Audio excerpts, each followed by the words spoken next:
Welcome to the Reality Therapy Podcast, where the truth will set you free.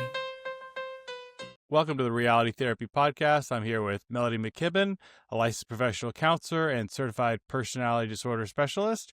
So excited to have you with me. So welcome. Thank you. So let's start off. Tell me who you are, where you come from. So I'm Melody McKibbin. I own a group counseling practice. We are openly conservative and Christian. We have 4 other therapists in with me right now. And I got started in counseling during COVID, actually, because it was just a lot of, isolation and a lot of groups not meeting and all that. And so I got myself into counseling and it just kind of went from there. What inspired you to become a therapist?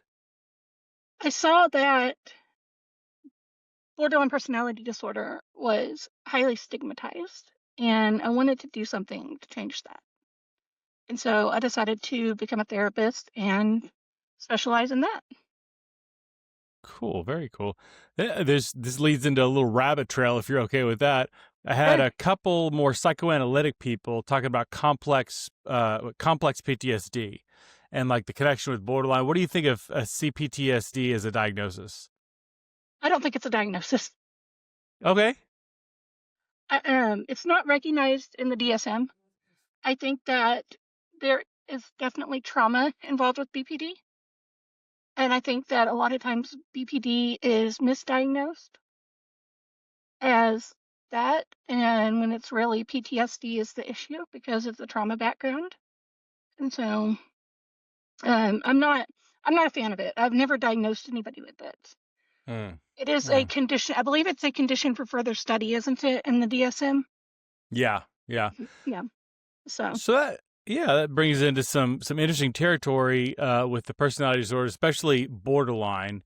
You're right that is pretty heavily stigmatized, and that's a tough one to be able to wrestle with, to be able to treat a client with compassion.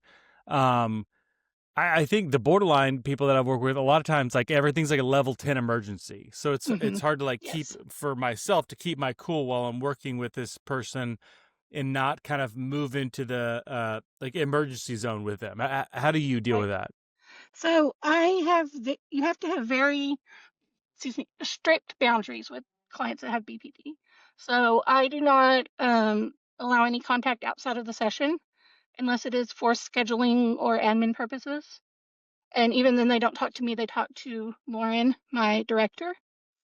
And I just have to have those firm boundaries. So I make sure they know, hey, our session is our session, and this is where we're going to talk about everything. I do provide them with emergency lines like the 998 and the suicide hotline and the talk line, text line. So I do make sure that they have something if they need it in a crisis. But I also, let them know from the beginning, I am not available immediately for a crisis. And it's just not how I function. And so that's how I handle it, is the boundaries, really. You have to have tough boundaries. And sometimes it's hard. Sometimes it's really hard because you want to give into them, or you feel bad, like in the session, and they're like, I really, really needed to talk to you last night, but I emailed you, and it's like, okay, let's talk about this. And so, it's like you mentioned, the level 10 emergency. Something small little thing will happen, and they will be uncontrollable. But Yeah, that's a really tough one because I feel like as a therapist, one of the things that naturally draws you to being a therapist is having that characteristic of being empathetic. right. And I feel like the borderline client is someone who kind of understands that they can smell that on you, and they like try to exploit that sometimes. If they it's almost like if they see weakness. They definitely can. And in the beginning as a therapist, I did not have very firm boundaries, and that really hindered me when I was working with borderline. And now I think my boundaries are just right now. I don't think they're too tough or too loose. So, I am not going to be on the phone with them or in email with them or texting with them when I'm not during work hours. or outside of their session. And in the session, they know that I give them 110% of my attention. And, it is fully about them for that hour. Sometimes I will, if I have opening, I may offer them an earlier session or an extra session if they reach out. But I don't typically have openings for that. So Borderline is one of those that, for a lot of people, they assume the prognosis is pretty bleak. What do people get better from borderline? they can. It's all a matter of if they want to. And, that's like with any mental illness, right? It's a matter of wanting to get better and wanting to get help. It's the untreated mental illness that is a big issue in our society. I have had a lot of success with DBT, which is the dialectical behavioral therapy. And the clients who have actually finished an entire course of it showed up, did the work, did the in-between skill sessions, went to the group, did their skills, did their worksheets. They really, really got through it. They learned to manage it. Yeah, the official, like not just occasional DBT skills, but like the official DBT course is like really rigorous. It is. I'm certified in that one, and I use the Linehan model. She was the creator of it. It is about a 1-year commitment. And it is a commitment to be showing up to your session every week, to be doing homework in between, and to be practicing those skills in between. And then going to the DBT group and practicing those skills with the group. What do you think some common misconceptions are about borderline? I think one of the biggest ones I hear is that they are like unstable. And sometimes, yeah, they have unstable tendencies, but just because they have borderline doesn't make them unstable, if that makes sense.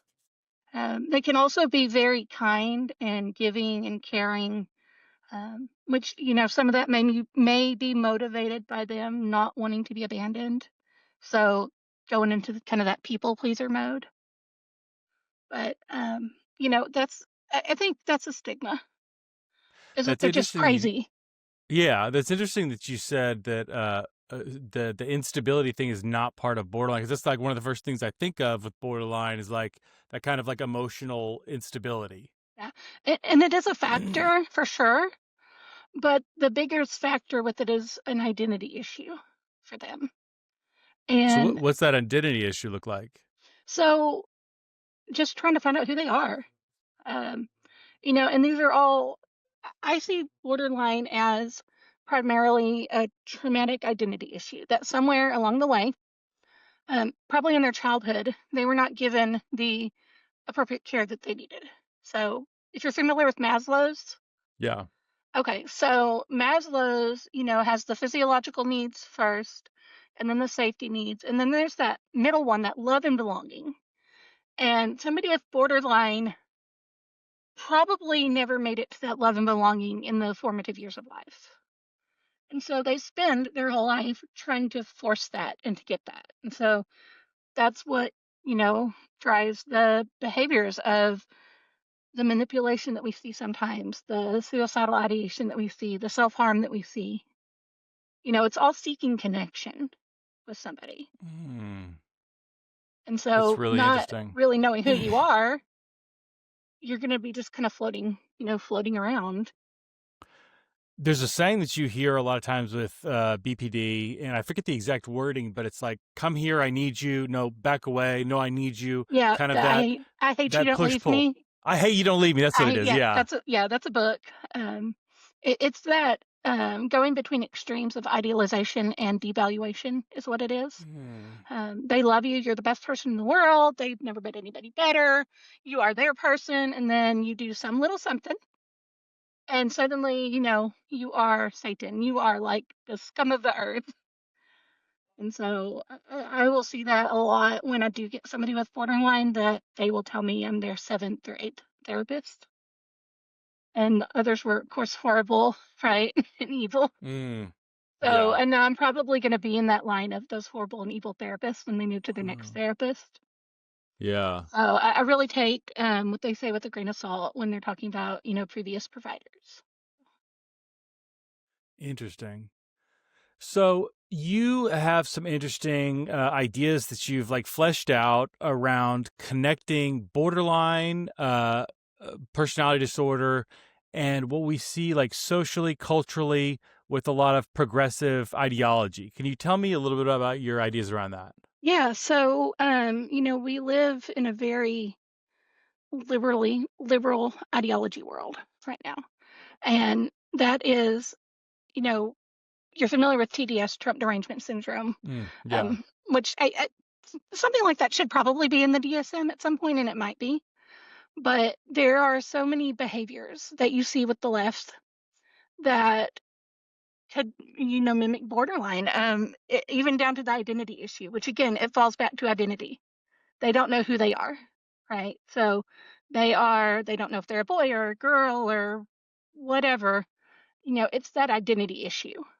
And so they are constantly trying to find out who they are and, what they're here for. And so they don't have that sense of stability, that sense of self stability of their identity. And so it's kind of that fluid, unstable self concept, where they are, listening to emotional versus biological reality.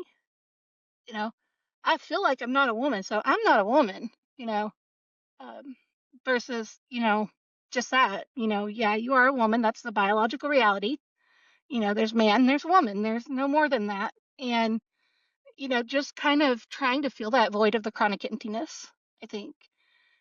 If you break, and we can break down several areas. So, one of the things that we're looking at is like the LGBT activism and, pride parades, and you know how it is. Um, and then a lot of recklessness with that, which is one of the hallmark signs of BPD, is kind of impulsive, reckless behavior.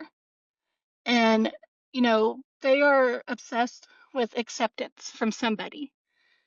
And you remember how I said that, borderline spends their life trying to meet that love and belonging need, get that met. This falls right in line with it. They want to go along with whatever's popular right now. They think that by doing this kind of stuff, that they will fit in, that it will give them somewhere to belong, it will give them a sense of identity. And it really doesn't, because they are ignoring reality. They are enjoying their fantasy of their emotional land and not thinking about reality. And so you see these behaviors come out. Like, for example, I did see one video of, I guess it was a bus taking some illegal immigrants out to Mexico. I believe they were driving them back to Mexico. And there's just this woman. She is just like in the street. She is grabbing onto the bus. She is screaming at the top of her lungs, "Let my people go! Let my people go!" And she just melts down. And she finally has to be, I believe that they finally pepper sprayed her or something to get her off. And, she's over there and you see her melting down on the sidewalk. And she is like screaming legitimately, "Let my people go." And it's just what you would look like, maybe a 2-year-old who was told no to something, and it's a legitimate temper tantrum.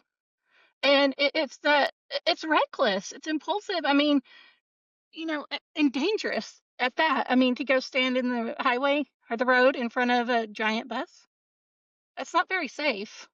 And so just that reckless behavior that we see with BPD, we see that with a lot of the activism on the left. Do Just, you think there's like some kind of you talked about with BPD, like this missing love and kind of missing identity?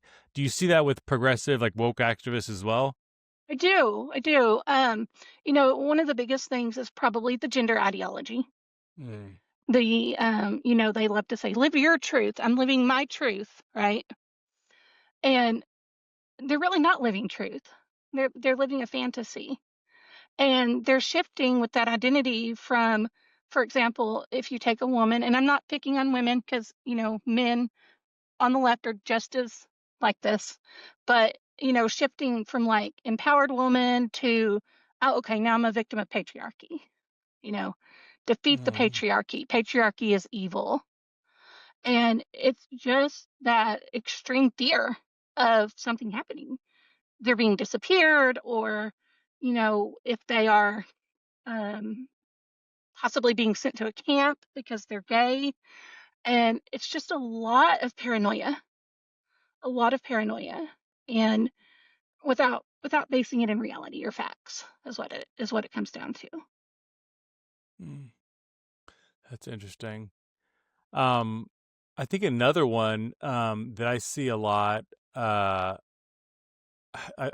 had borderline clients that I've worked with at various different centers over the years. One where because we didn't have Coca-Cola at the facility, she thought that was a violation of her constitutional rights. There was another one. The women at the house voted to watch a movie, and it wasn't the one she wanted, and she's screaming as though she'd been assaulted. And I see this kind of similar overlap with like BPD, with like woke people. Like if I say a word that you don't like, it is the same thing as like physically assaulting you. Does that make sense? Yes. Like, they hate the word patriarchy. And, they want to combat it with toxic masculinity, which I cannot stand. That boils my blood. Like, that word, toxic masculinity. But that's their reality to them, even though they're not living in reality. And so it's a culture of me first. I'm the most important thing. I want to feel a certain way, so I'm going to do that to make myself feel a certain way. And, I still believe it comes down to the identity, the missing identity. With both of them, with the BPD and with the left narratives.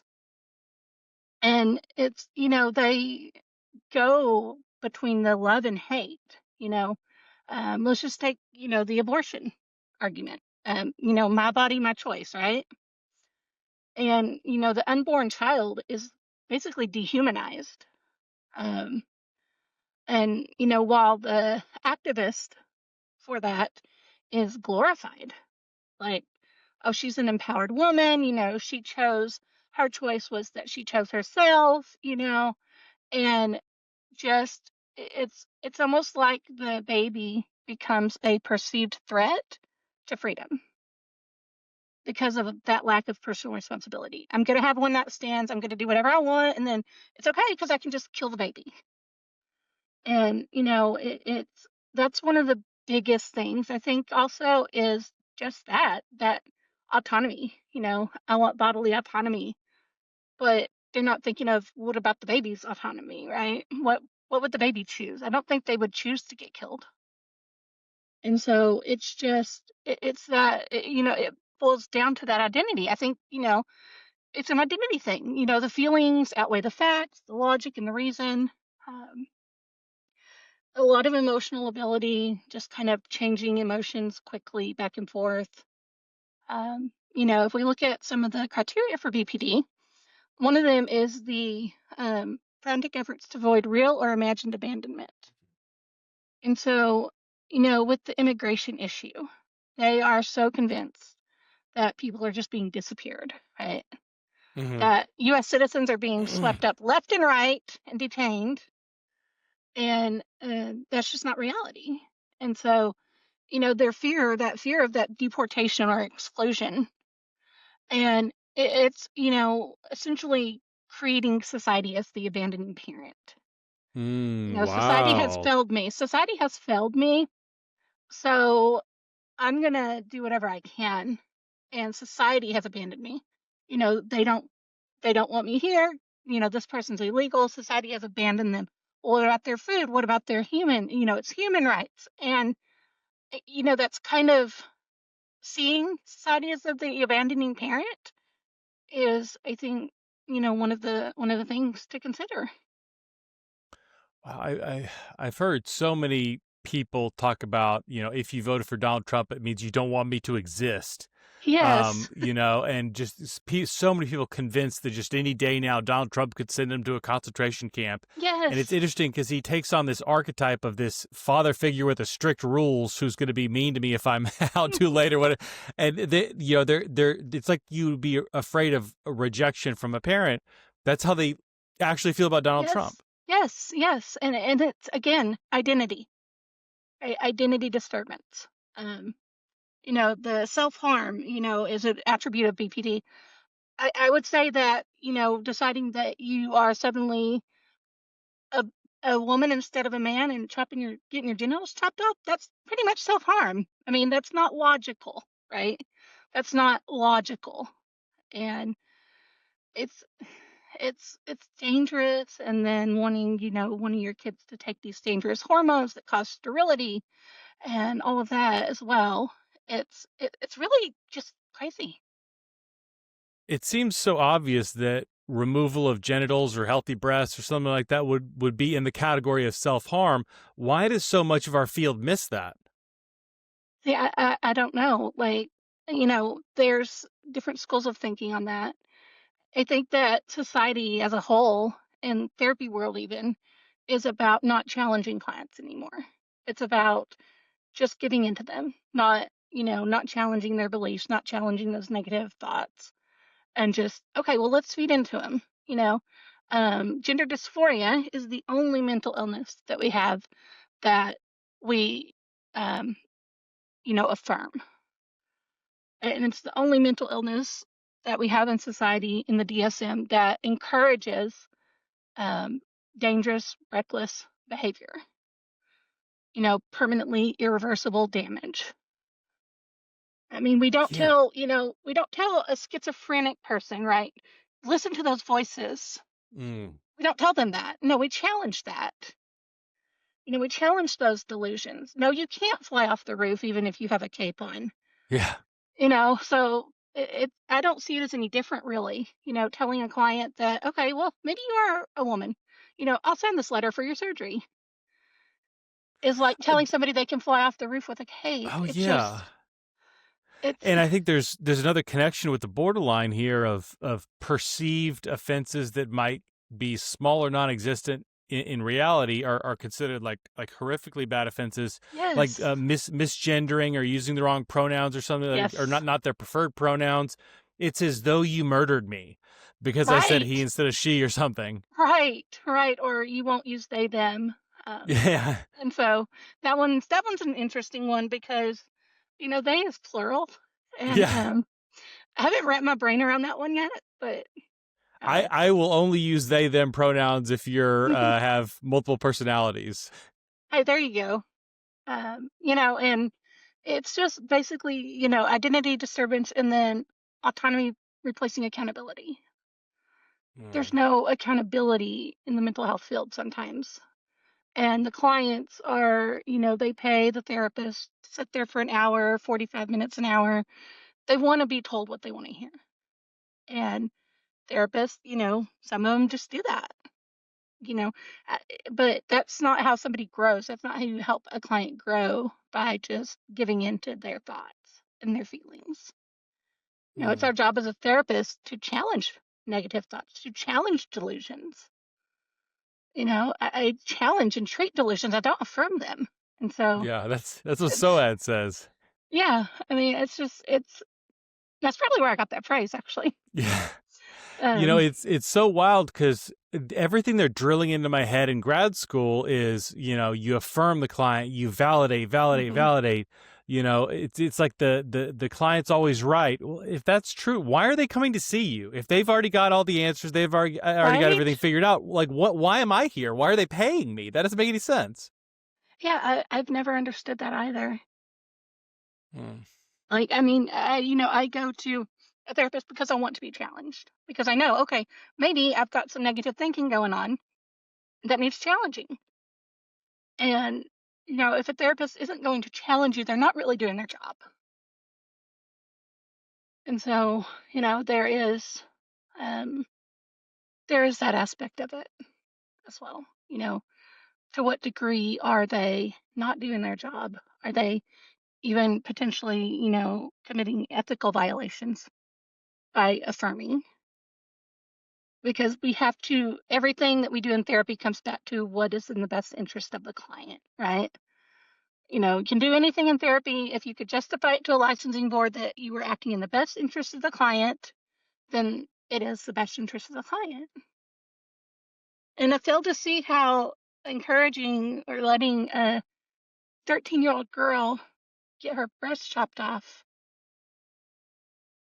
as, caring for the client. I fail to see how, like, it's sad. It makes me really sad that, these things are happening. And I know that they've outlawed, gender affirming care for minors. I get that. Doesn't mean it doesn't still happen. Yeah. And, it's just, it blows my mind. It really does. That somebody could be that identity challenged, that they are doing all of this when really at the end of the day, they need Jesus. That's what they need. They need Jesus. And they're trying to fill that void in their heart with all of these other things.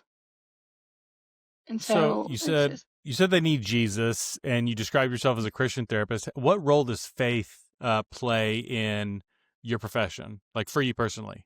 for me personally, Yeah. I openly advertise as a conservative Christian therapist that provides Christian counseling on request from the client, and it is from a conservative worldview, so not progressive. You know, um, it's and it's funny because before this election, I was more subtle about it. I was like, okay, I want to be subtle about it.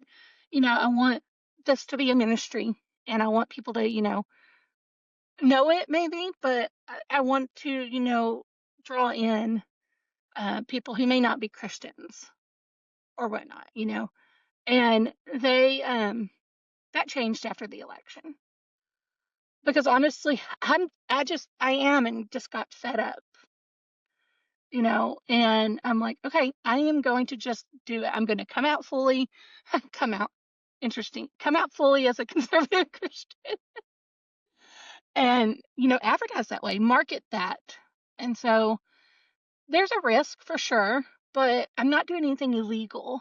And I think, a lot of times therapists are afraid of that lawsuit or they're afraid of that licensing report. You know, a, a lot of therapists have special niches and specific people they see. I know therapists who won't see any men. I know therapists who won't see any women. I know therapists who won't see anybody over 18.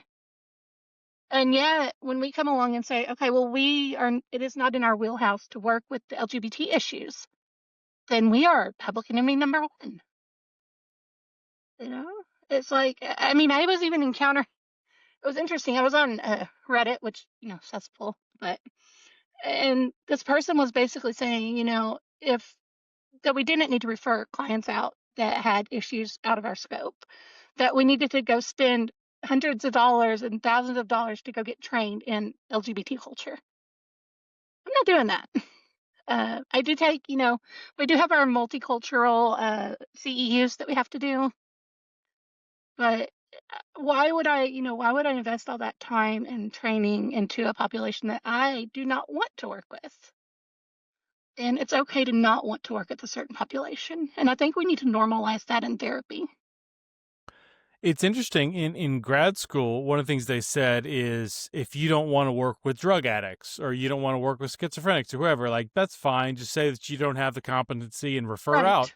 But they said LGBTQ is a special category. You are not allowed to refer out. You must have the competency. You must work with that population. It's weird how it's this like sacred category placed on a pedestal that you can't touch in any way. But it's not true. I mean, therapists, we have the autonomy to see whoever we want to or not see. We do not have to take every client that reaches out to us. And, I think that was one reason why I went so ham on the conservative Christian viewpoint and coming out is I want to attract the clientele that, that need that because therapy is very secular right now.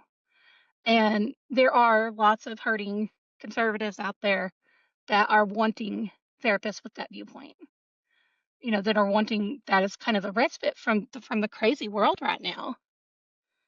So I think this is kind of interesting, and we're going to talk about some of these topics in the panel you're on next week.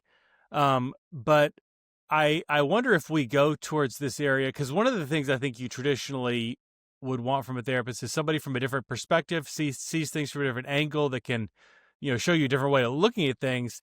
And I feel like we're drifting towards this mindset where it's like, if you're a progressive, go see this therapist. If you're a conservative Christian, you go see this therapist. And so you're kind of siloing out in areas like to where you're only going to see someone who already agrees with you. And you might not get a different perspective. Do you worry about that at all? I don't.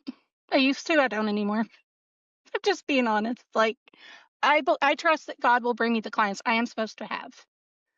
And I do have some LGBT folks on my caseload. They're not seeing me about LGBT issues. They're seeing me about depression or anxiety, or whatever. And it's not that I'm not going to see them. It's that I don't work with specific issues that are specific to that population, such as helping somebody know how to come out. I have no experience, no training in that. That's So, so interesting. You said they're LGBT, but they don't come to you for LGBT issues. I feel like, right. in my grad program, so much of what, your multicultural competencies for LGBTQ people is just transitioning good, Republicans bad. That's really, it doesn't tell you like, what if they have addiction? What if they have depression? You don't work with any of that, like nothing practical. Right. You don't get any practical knowledge. It's just like, gender affirming care is good and Donald Trump's a fascist. That's it. Which is, I hear that a lot. But yeah, I mean, it's one of the things, just in the therapy world that, it's like, okay, this client is going to come to me, and I know I want a therapist that has my same viewpoint. I want a therapist that I can talk to about my frustrations with the left agenda, that I can talk to about my faith and they can relate. And I know that therapists, we are trained to be able to work with any belief system, and that's good. And we do, but I do think that there's a lot of clients out there seeking somebody of the same viewpoint. And it's a matter of, okay, well, we don't need to advertise that you're Christian because that could be discriminatory. But other therapists can advertise their sexuality and use it as advertising. Like, make it make sense, you know? It doesn't make sense. And that's the Yeah. thing. I feel like, do you feel like there's clients who find you and they have a sense of relief? Because it feels like the field is so overwhelmingly progressive that if you're a conservative or a Christian, you might feel like there's nobody in this field who's going to understand me. Yeah, I do get that. I would say that the majority of my caseload are other conservatives and Christians that are just fed up. You know, they're glad to see me, and that's why I'm so specific about it, so that when they are looking at therapists, I'm like, okay, this is what I offer, and they're wanting that. I mean, people are wanting that. It's like it's there's so, and it is so varied on the issues. We could talk for a week on the issues. But, it's just that. I mean, I am saddened for them. I really am. My heart, breaks for they're just lost. They don't know who they are. They don't have Jesus. They don't know that love. And to me, that's the most important thing, is that somebody knows Jesus. That is my mission, and other Christians' mission on earth, is to share Jesus. And Do you feel like there's been a decline in religious participation and religious identification? And it's been going down for decades now. Do you see that in your clientele, like that spiritual hunger that's not being fulfilled? Sometimes, but it has taken kind of a turn after after Charlie got assassinated. The demographic of, I believe it's like the 18 to 25-year-old men are getting into church, and they're wanting to turn back to God, and that's amazing. That's wonderful. So I think that historically the church has thrived under persecution, right? Like, that's what they do. They thrive under persecution. So the fact that I think there is a conservative uprising TPUSA chapters, there's like 100,000 now or something like that. And that's amazing. And there were 30,000 overnight is what I saw one news article was saying. So I do think that there is more of an uptick of people getting fed up with this trend. And that, even, I mean, I've had liberal friends that after Charlie Kirk got assassinated and they saw some of their counterparts cheering and celebrating, they were like, I'm not voting Democrat anymore. Or, you know what, I'm not liberal anymore because I can't do that. And so it's just, it's wild, you know? Mm. What do you see? We talk about the political bias in our field, and I mean, we see it all the time in these therapist Facebook groups that say things like you Mm-hmm. can't be a conservative or a Donald Trump supporter and be Right. a therapist, And it's not just random people on social media, because you see the American Counseling Association, American Psychological Association, National Association of Social Work, the Marriage and Family Therapy people.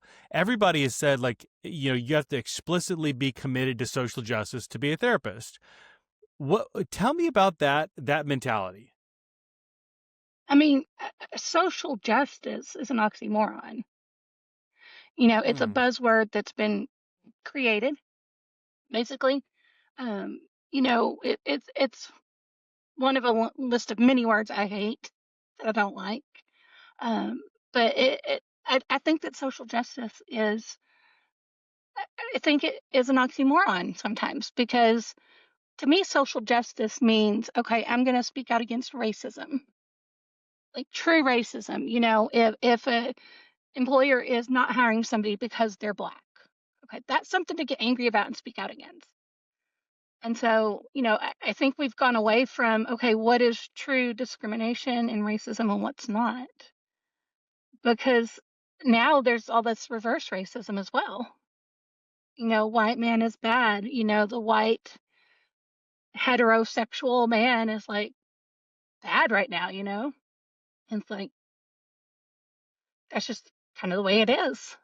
And at least in their mindset.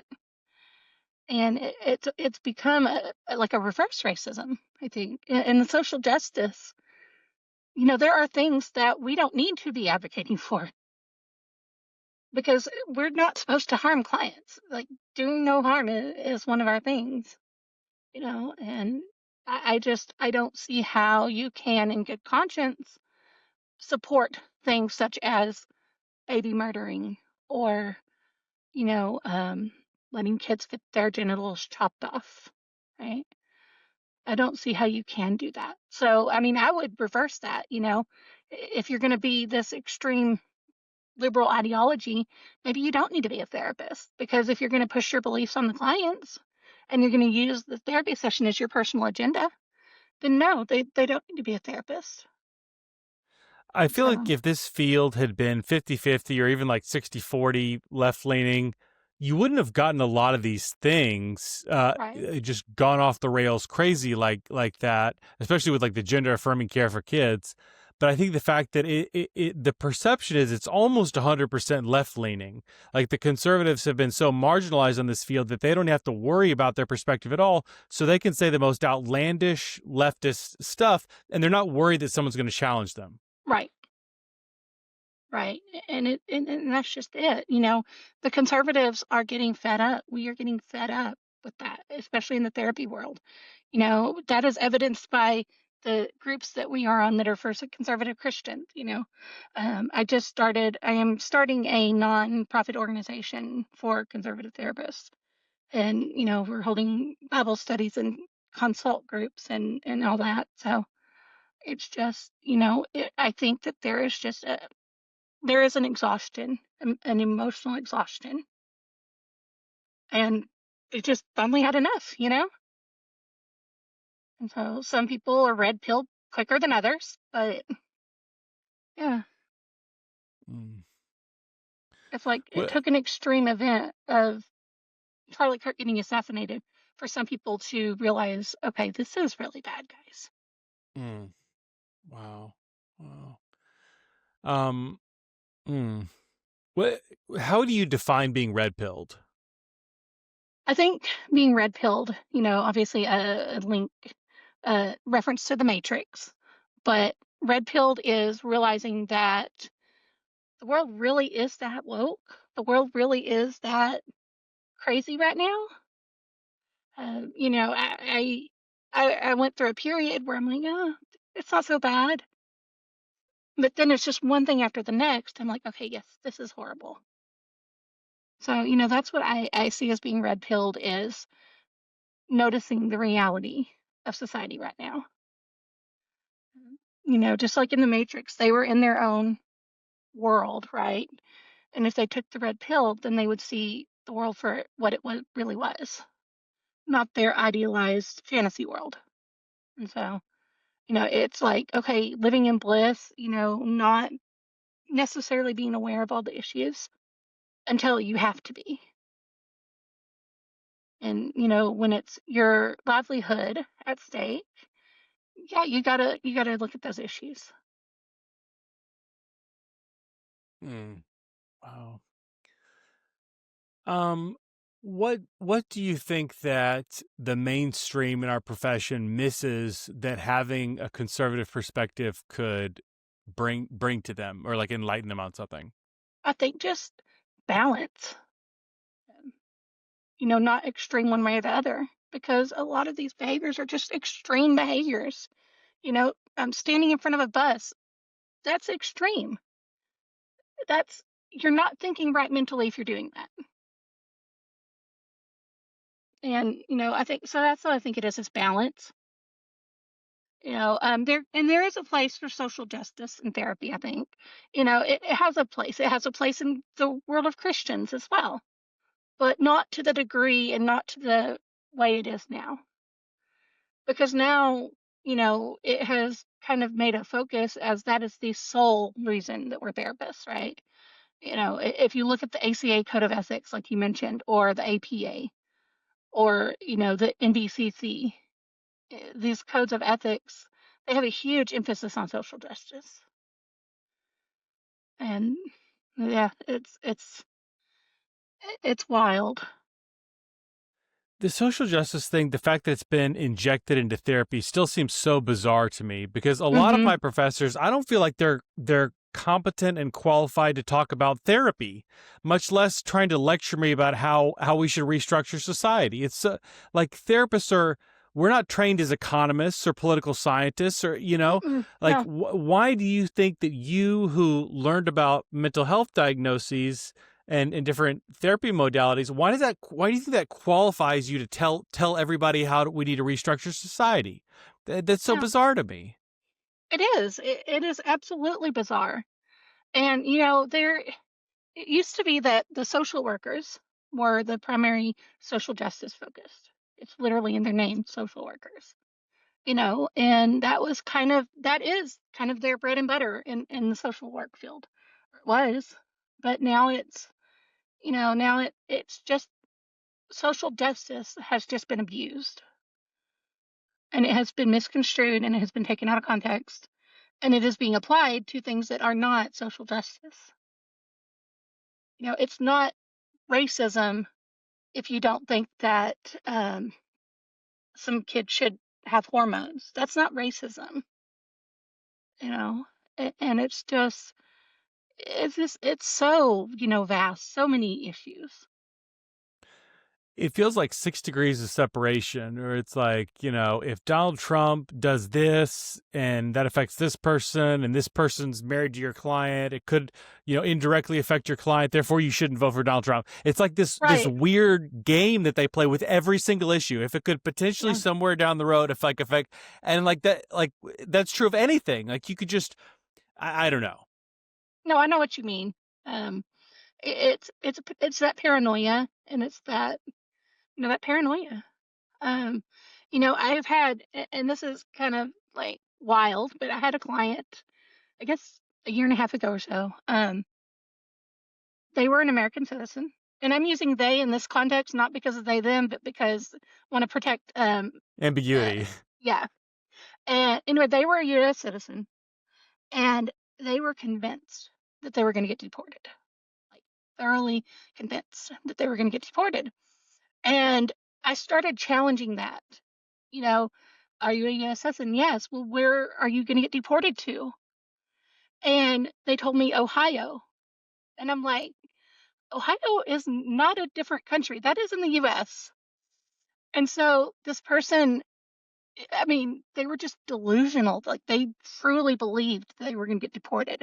So much so that they infiltrated the security at Seattle Tacoma Airport, and they, you know, got obviously caught, but they were convinced they were going to self-deport. Is what they were going to do. They were going to self-deport to Ohio. And I'm like, and I feel like I had encouraged them to do that because I'm like, okay, well, why don't we look up the immigration requirements for Ohio? It's just a way of challenging that belief, that thought. Let's look up the immigration requirements. And they send me this website about becoming a citizen of Ohio. And I'm like, this is talking about driver's licenses from another state. It's like, but I mean, they're so convinced and so just delusional that they It's thought it was okay to do that with security, and of course they got caught, and they got they are, I believe, in a long-term psych facility right now. something about I don't think this is an accident or an aberration or an unintended side effects of the social justice movement. I think this is like a core part of it, both encouraging that insanity and also the more upset you get, the more emotionally unstable you act, the more you Hmm. express that proves how authentic you are. Being upset and angry is authentic, kind of kind of making peace with things and getting that you must be masking or hiding things, or maybe you're just too stupid to know how oppressive our society is. So Yeah. if you're A, awake and aware, and B, authentic, you'll basically be having like a never-ending temper tantrum. Yeah. Yeah. I mean, it's a temper tantrum. It is. They have reached a point of total skills breakdown that, and I think some of it is legitimately they cannot help that. Once they've gone so far to the delusional side, they are truly delusional, really, truly delusional. And that's the scary part, is that they are in society right now. Just that magical thinking that we see, thinking that they can think something and wish something and it'll just be, you know. I guess like that woman in the video, she just thought she could scream, "Let my people go!" And okay, well, we'll just let them all go, right? I don't know what she thought would happen, and it just and I think she was truly having a delusional break. I think this is kind of a specific like the type of psychotic break that's specific to modernity, because it's people who are living their lives online through Instagram and TikTok, and they have Yeah, what I've heard it called main character energy. Have you heard that? I have Where it's like, not. That I'm sounds the main interesting. character of this story, so I'm the protagonist of this story, so I'm going to stop these buses because, I have this great like savior complex, but all like in my head, all the imaginary cameras are looking at me and looking at what Mm-hmm. what a Yeah, great, empathetic savior I am for stopping this bus. And I think like none of them have stopped to say like, this isn't a movie, this is real life, and this is kind of insane psychotic right. behavior. Yeah, it is. It is. It is that, and that's just it. It's psychotic and delusional. And somehow therapists are supposed to affirm that. It's just wild to me. It's just so wild. Like I've quit being surprised about anything that I come across, and sometimes I'm more amused than surprised, because I think if I wasn't a little amused, I'd probably just cry and be upset. Hmm. You know, because it is a sad thing, and it's just like, and that's where we're at, is therapists who don't affirm that kind of delusion or psychosis, they're bad. They shouldn't have a license. They don't need practicing. They deserve a licensing board complaint. All of these things. And it's just, like I said, you wouldn't tell a schizophrenic to listen to the voices that were telling him to kill people. Hmm. I wouldn't say, oh, well, why don't you go do that? The voices are your friend. I feel like if you you know, were to apply this idea of like, it's my truth, if you were to apply that literally, you would tell a schizophrenic, like, yeah, listen to the voices in your head. mhm, yeah, You know, it's like they pick and choose when they do this whole your truth thing. they do, and I don't know a single therapist who would tell a schizophrenic to obey the voices. You would lose your license. Like, that would be a legitimate, I'm going to lose my license thing because it Yeah, would be malpractice. And, somehow this stuff is not malpractice if we, it's wild. it is wild. So I just, we take things one day at a time. And I guess at the end of the day, I do have my niche and I work with my clients. I have a full caseload right now. And the majority of them are Christians who identify as conservative as well. So there is definitely that longing out there. Yeah, I definitely see that. So I got 2 questions left for you, and the Sure. first one should be an easy one. It should be a softball, and that is, how do we fix the therapy profession? Oh, yes, that's the easiest one, right? you know, Jesus. People need Jesus. Mm. I keep going back to that, I know, but he really is the core foundation. It's we need Jesus in the therapy field. We need God put back in the therapy field. We need this because all of these things of the world and all of this like chasing the gender ideology and the living your truth, and it's not going to fulfill you at the end of the day. It's going to be empty fulfillment. And so, yeah, so how do we fix the therapy field? Ideally, Jesus would be welcome. This reminds me of like the existentialist theory in psychotherapy, where it's like it's all about your deeper meaning and purpose in life, except for like all those theorists were atheists. But it's like, for us, for like you and I, it's like, no, we know what the core meaning and purpose in life should be. We know what we should be pursuing. It's not like a vague thing out there. We Yeah, know. we pursue Christ. As Christians, we pursue Christ. And, every action that we do should be some reflection of that. And it's, no, of course, nobody's perfect. There are no perfect Christians. But I think that, Jesus can fix anything, right? I mean, we know that. So, yeah, it's not going to necessarily happen, but that would be the ultimate solution. So, as far as a practical solution, the conservatives are starting to rise up. We're having like the conferences and we're having the gatherings and all of that. I think that, conservatives need to keep speaking up because there is that fear of, oh, I'm going to lose my license. And no, you're not. You're not going to lose your license because you're not doing anything illegal. You're not doing anything wrong. You know, you're just speaking out against injustice. And so there is that fear that the left tries to put with us that, you can't do this, you can't talk about your faith in session, or you're going to lose your license. And it all comes down to consent from the client. What do they want? And what do they consent to? So I know, like with our group specifically, we have a form that they sign on intake, either opting in or out of the Christian counseling aspect.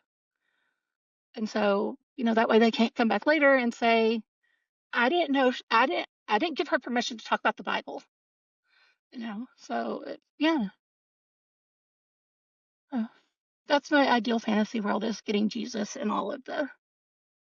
Well, I certainly like that plan too. Yeah, yeah. Something that recently happened to me is the rehab center where I work at. It's not a Christian rehab, but they started letting me do Christian therapy with some of the Oh, clients. that's awesome. So that's like pretty exciting for me. So I'm pretty excited about that. Yeah. I love doing therapy with Christian clients.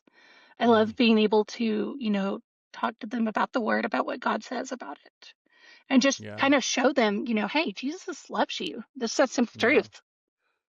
Yeah. So you have so much more of a common foundation, and you can kind of reference so many more common things by using the Bible. yeah, absolutely. The Bible has plenty to say about our mental health and behaviors and all of that, and it comes back to Jesus. So Mm. You know, Yeah. if you follow him and try to do what he says, I don't think you can go wrong doing that. Mm. So yes, I guess ideally I would want all therapists to, involve Jesus, but that's obviously not going to happen. People have free Yeah. will, but Yeah. I can at least do that for my little part of therapy world. Right? I can do that Yeah. with my practice, and there are others that are stepping up and saying, "Okay, I'm going to do this. I'm going to speak out against the left ideology." You know. That's something I have to remember is changing the world one person at a time. Yeah, yeah, yeah, exactly. And I've had even the most liberal client tell me that they think differently about Christians now because I wasn't judgmental. And, there's just this concept Christians are judgmental and all that. And, it's like, okay, we just need to show Jesus to people. So, my final question for you is when you look at society more broadly, what is one issue that we're not talking about enough that we should be talking about more? I think destigmatizing mental illness. Hmm. And, that's what society at large. We need to destigmatize it because right now certain mental illnesses have more stigma than others. And even go so far as some mental illnesses are now wanted. It's like some want that badge of honor. Oh, look, I'm certified. I have BPD, or I'm certified. I have ADHD. Um, I've got my little certificate that says I got this, so that they can fit in. They can fit into that group. So I think we don't talk enough about the aspect of mental illness, the destigmatization. And I think even therapists, we as therapists, I think sometimes contribute to that stigma. So like, for example, some therapists are really hesitant to put any kind of personality disorder as a diagnosis on chart, on the record. Or they don't want to put schizophrenia because those are severe mental illnesses and they're some of the more extreme ones. But it's really, to me, if the diagnosis it is what it is. And it's like, okay, well, we're not going to put down they have a personality disorder because that could come back to haunt them later or whatever. But that's just us contributing to the stigma more. We're not wanting to put borderline personality disorder down on there. Well, okay, why not? Because it's taboo, because it's bad, instead of just normalizing treatment, I think. I like that answer. Yeah, normalizing treatment and, you know, knowing that, hey, the diagnosis is what it is. And I have no problem once I have done a thorough assessment putting a personality disorder on somebody's chart as a diagnosis. And so, it's one of those things. So society at large needs to work to destigmatize it, and therapists need to stop being afraid of specific illnesses and diagnoses. I love that answer. So that's my Melody, thoughts. Melody, thank you so much for a fascinating conversation. I learned a lot today about borderline, Sure. and I love the good work you're doing being a conservative Christian therapist. So thank you so much for that. Thank you. I'm looking forward to the panel too. So that's going to be great.